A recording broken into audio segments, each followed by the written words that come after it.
Marami pong nagbabalak na magkaroon ng rice mill machine. Pero hindi po nila alam kung paano magsimula.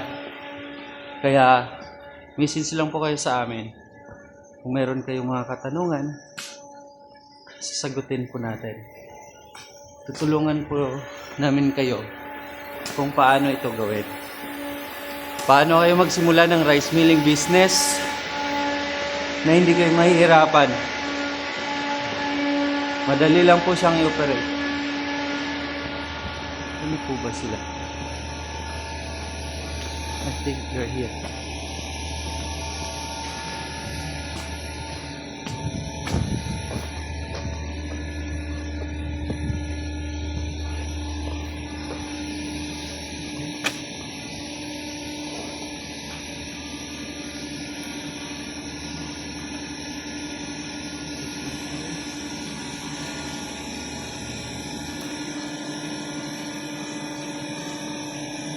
Kaya sila yun.